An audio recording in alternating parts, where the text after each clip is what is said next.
This pandemic has been a blessing in disguise for residents of Tigoni who came together for the Tigoni Farmers Market meetup. And now community leaders in the area have been able to sensitize locals to embrace agribusiness as a sure option of surviving through the pandemic. KTN's Fred Kagonye has more. Coronavirus has ripped our lives apart, shaking everyone to the core in all the corners of the world. But hidden under the mist and in between the Tigoni tea plantations is the desire by these three women to get to know one another better. With the growth of the virus, Zipporah Njoki, Lucy Mukora and Margaret Karori got busy with farming as their avenues of income came to a halt.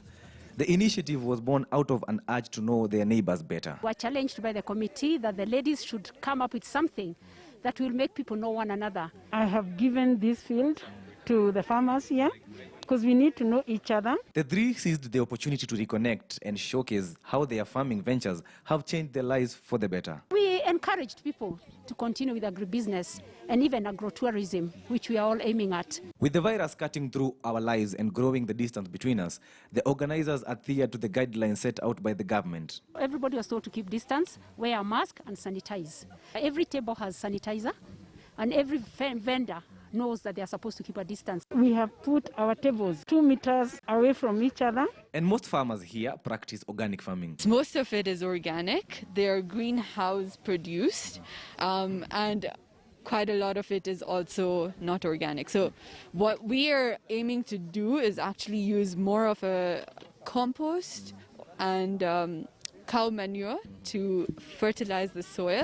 We know that pesticides are very harmful. We know fertilizers are very harmful, but we can replenish our soils in a natural way. With the traditional butter trade coming into play as well, the organizers have big dreams for the future. We'll start a forum where we can encourage the farmers to produce the crops, and then we sell it as a block to the market outside, especially the UK, France, Germany.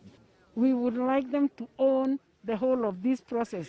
We would like them to become a part of that. This is a community initiative. We want it to be owned